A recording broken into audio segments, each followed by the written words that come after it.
This is one of those poems about music, directly about music and its subject matter. The day is foul, a thin sleet falling everywhere, the slops of it congealing on the street with trash, soot, smog, and general grime.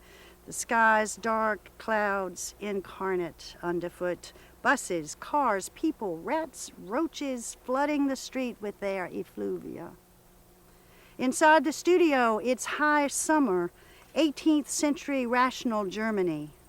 On the open score, a meadow blooms, the notes flowers on their upright stems, the pianist harvesting from each its grain of sound. She has, that is, the undeflected focus of a bee, and from the concert grand, the fugue emerging. See how it seduces, what carries no mark of the present world, no news, no merchants, no murderous weather, no crude alarms, no lives lost or saved.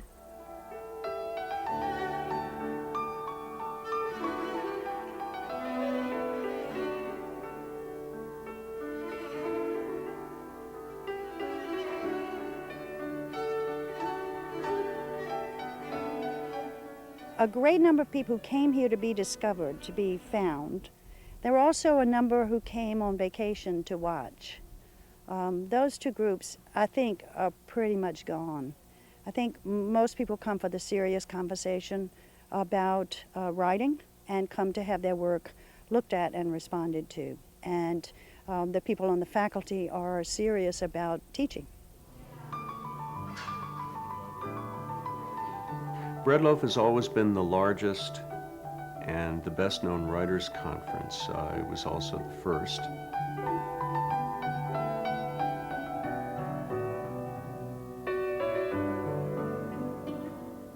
I think Robert Frost's gifts to this place are just legion, and especially in the notion of how important just conversation was to him. He liked to think of himself at Bread Loaf as being a sort of professor of conversation.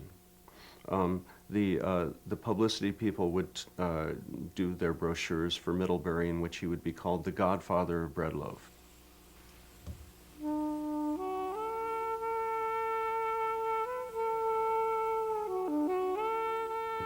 Frost was just well known. He would be up in his cabin writing for most of the day. Late in the afternoon, he would come down and begin to receive visitors and go up to Bread Loaf for dinner and for conversation late into the night.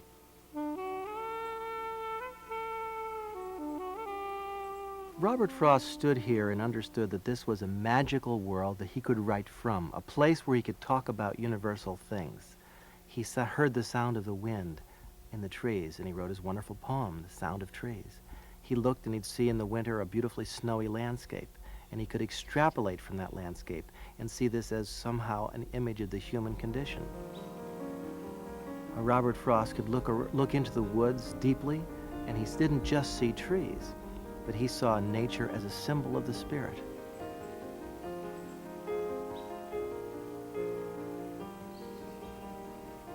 Two roads diverged in a yellow wood, and sorry I could not travel both and be one traveler.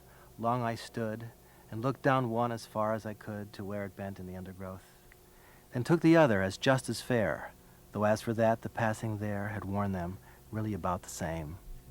And both that morning equally lay, and leaves no step had trodden black. Oh, I kept the first for another day, yet knowing how way leads on to way, I doubted if I should ever turn back. I shall be telling this with a sigh, somewhere ages and ages hence. Two roads diverged in a wood, and I took the road less traveled by, and that has made all the difference.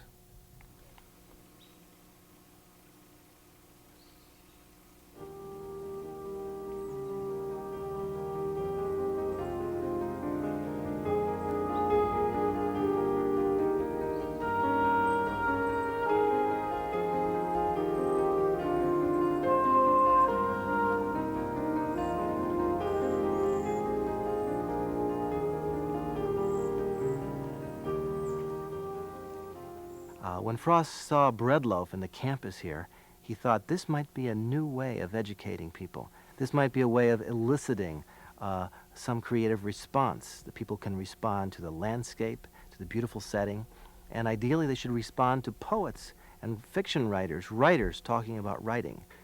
You would think of breadloaf in the 1920s, with Vermont's bad roads at the time, at the difficulty of getting around, that this might have been a purely regional kind of adult education course that took place during the summer weeks in August. But oddly enough, it attracted from the very beginning people from as far away as New York City, Washington, D.C., Chicago, many places in the Midwest. It combined two perfect things. I mean, it combined a pristine setting up in the Green Mountains, and it was a new thing where writers could get together and talk about their art.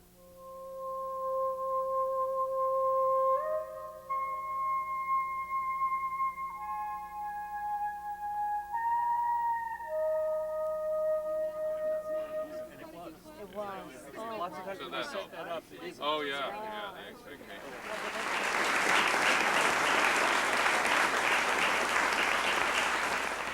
This has been a special mountain for me, a place of surprises, a place of discovery, a place where I don't know what's going to happen next, a place of magic. I remember the first time I came to Breadloaf, summer 1969, a young girl, 19 years old. I was blown away.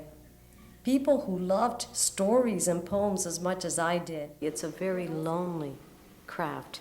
You know, you are at that writing table, you are in solitude, you are, alone with these characters and this world that's in your head, but you are alone. And it's so wonderful to come to a place like Breadloaf where you can talk to other people who are also engaged in that process and share with them, some of what goes on when you're doing that writing. And so I think part of what you feel here is the energy of people who are suddenly, found other compañeros in this craft that they've been at alone with intensity to share the process with.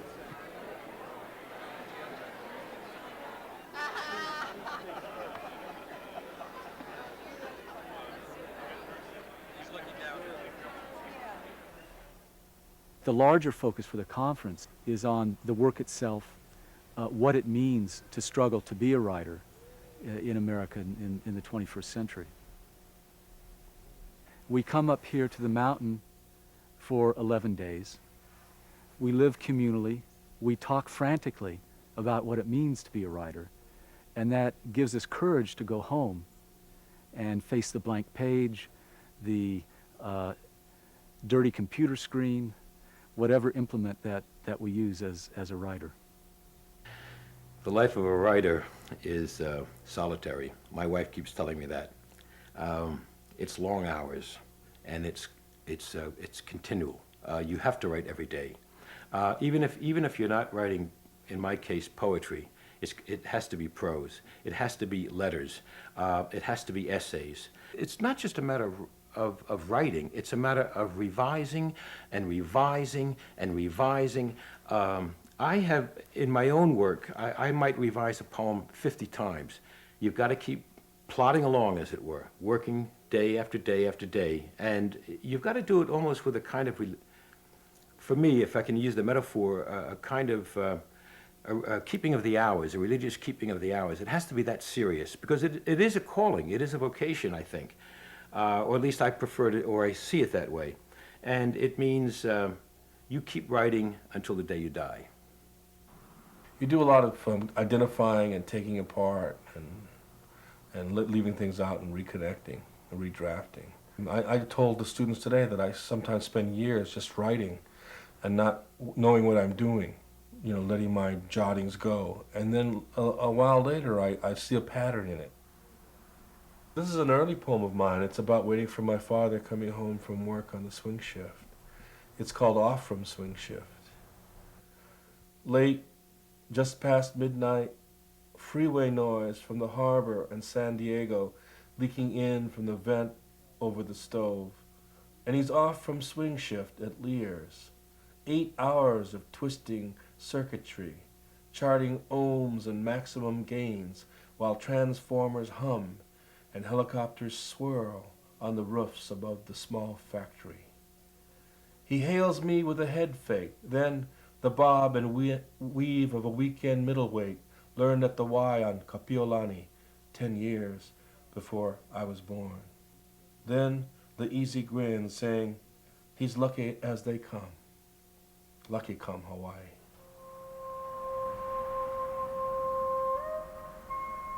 I think poetry is primal in many ways when it's really working well. We say things because of a rhythm that we prefer and helps us say things. It's not so much what we say, but how we say it, to paraphrase Robert Frost. It's like in the poetry reading the last evening by Yusef Komanyaka, he talks about a man building a drum. And there's 4 lines in the poem, and these are the lines. Kadoom, doom, doom, doom. Kadoom, doom, doom. Kadoom, doom, doom, doom. Kadoom. He's talking about the rhythm. He's talking about how the accents fall, how the emphasis is structured, and how they create a pattern. Ka-doom, ka-doom, ka-doom. Now, I've beaten a song back into you. Rise and walk away like a panther. The body is an instrument for the voice. It's all part of the same. Cosmos, motor man in a pepper pot. You gotta get hooked into every hungry groove. So deep the bomb, locked in rust, opens like a fist. Into it. So deep rhythm is pre-memory. The need gotta be basic animal need to see and know the terror we are made of, honey. Cause if you wanna dance this boogie, be ready to let the devil use your head for a drum. I think of poetry as being open-ended. So it invites the reader or the listener in as co-creative meaning. If you can see blues in the ocean, light and dark, can feel worms each through a subterranean path beneath each footstep, baby, you got rhythm. For me, poetry is not so much a composite of answers as much as a process of discovery. I love my big hands.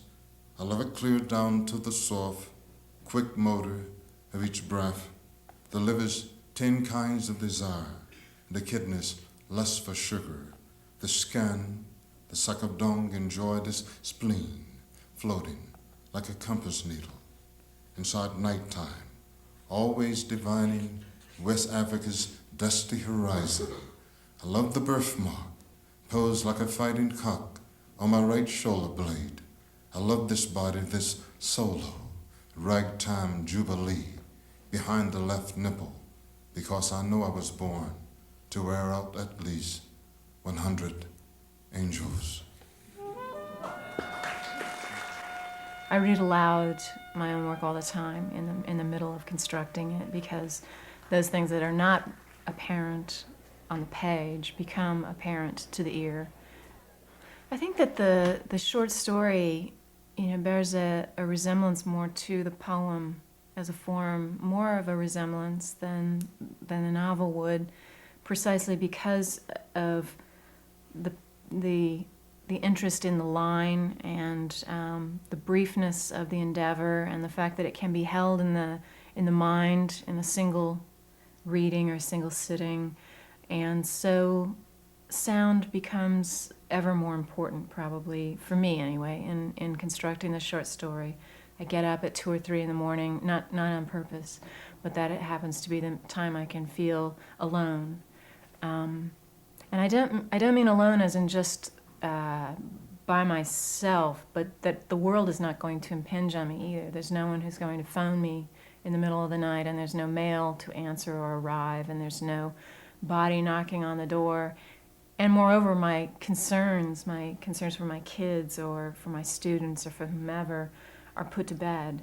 Literally, those people are asleep and safe. And so then I have the absolute privacy of my engagement with my computer screen, which is the only light source in the house at that moment. And the only thing on that screen is what I'm thinking. And so it's not just that I'm alone, but that whatever is going on to the computer screen is not to be seen by anybody or known by anybody until I'm ready to make it known. To write has always meant more to me than almost anything else. Obviously, fiction is pretty primary.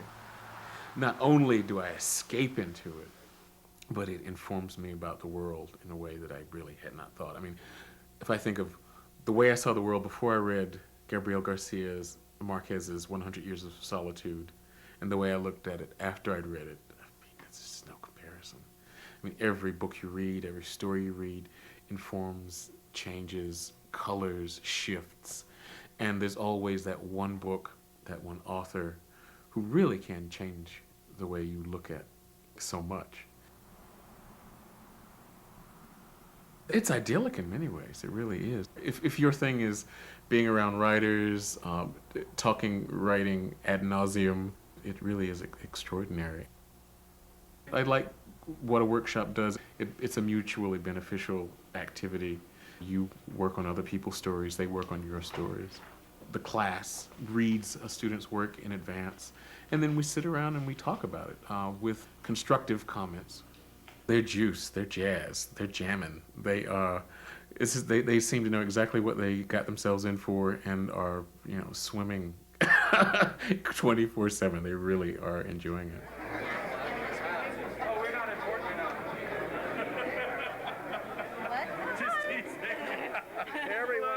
You get up at the wee hours and you go to bed in the wee hours. I don't think I've had more than 4 or 5 hours sleep a night.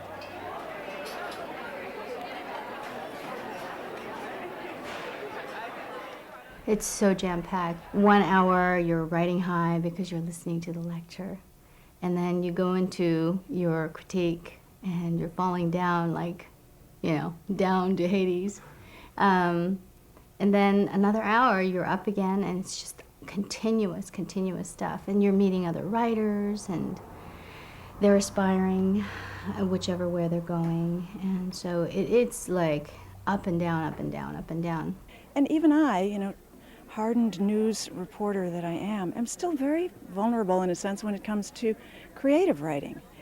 Being here reminds me, I think, of some of the compromises that I make being a journalist.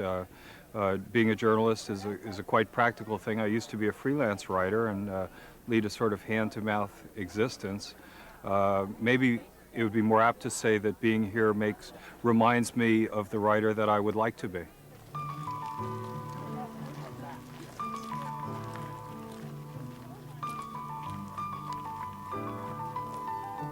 Everybody has dropped a lot to come up here for 12 days. That's a long time to put your life on hold, whatever it is. And most people have had to take some kind of a spiritual machete out and chop their way through their own jungle to get up here. The conference is the chance for the conferee, the writer, to be with the workshop leader alone and to run the show. We look into each other's eyes for half hour, 45 minutes, and nobody else is interrupting, and they just can have that. And it makes a bond that actually lasts beyond the conference. Sometimes, of course, writers worry that they have no place at all. Great deal of talk about being nobody nowhere, the wallflower at the culture, that the movies are doing it all, or pop music is doing it all. And so there is a sense, I think, about writing, about the written word, and about the genres that gather here, fiction, poetry, and nonfiction of various sorts, that we belong to older and, in some ways, less glitzy traditions. It seems to be one of the rarefied pleasures, for me anyway, of being at Breadloaf is to terrify myself by standing up here and reading the latest thing that I have written. Well, sometimes I think writers are guinea pigs or present themselves as guinea pigs for the culture.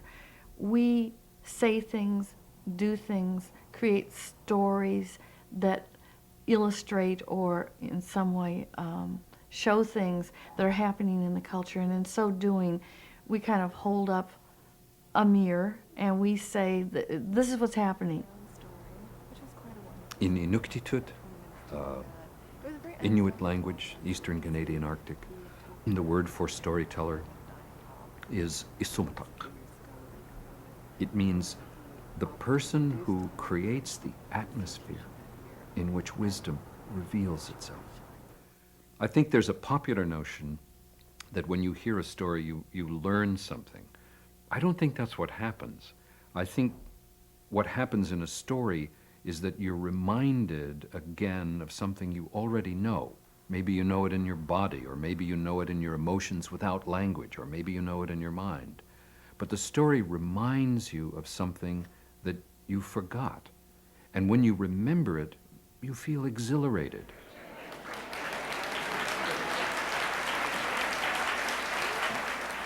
For me, I love that moment of working with an audience, of watching faces and hearing language come off a page and back through that auditory part of my mind that I use when I write to bring it back and put it out in an audience.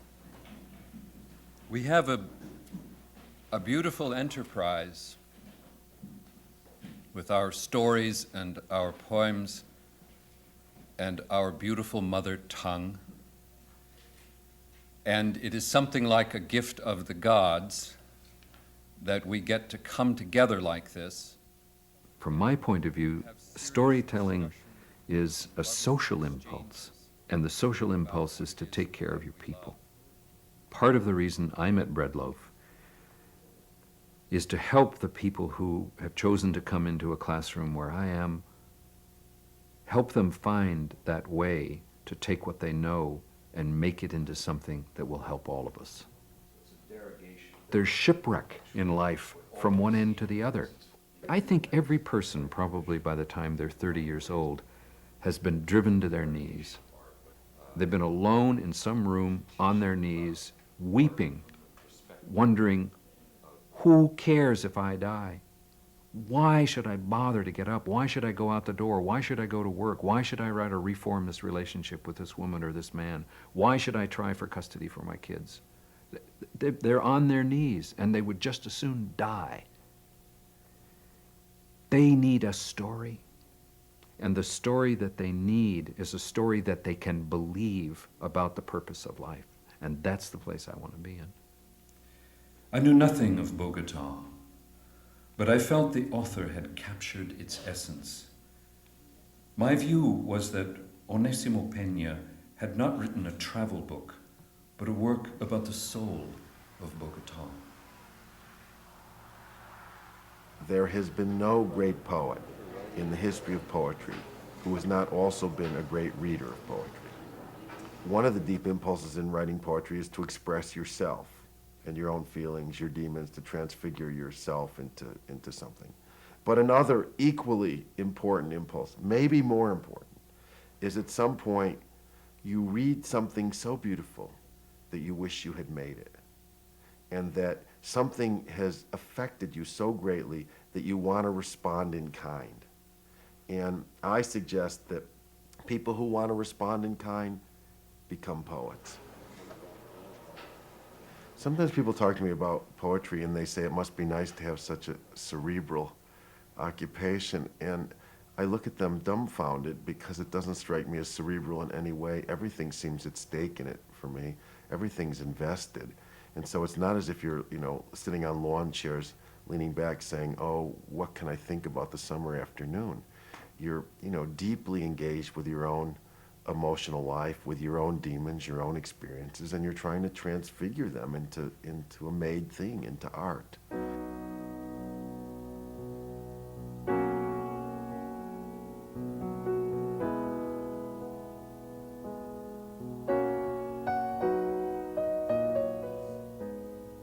Remember how the city looked from the harbor in early evening?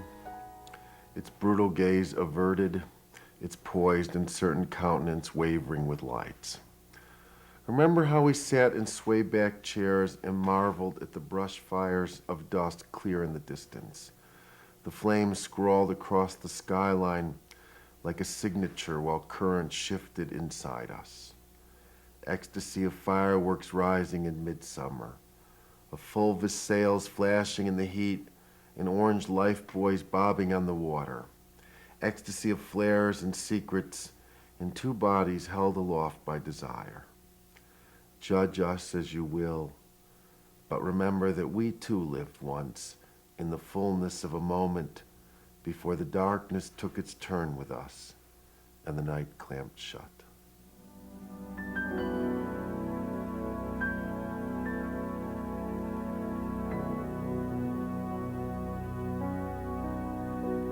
When I'm teaching poetry, I'm suggesting that you are not just as a young poet connecting to the people around you, the people at Bread Loaf, the people in your workshop, wherever you are joining a very great and noble enterprise that is worldwide.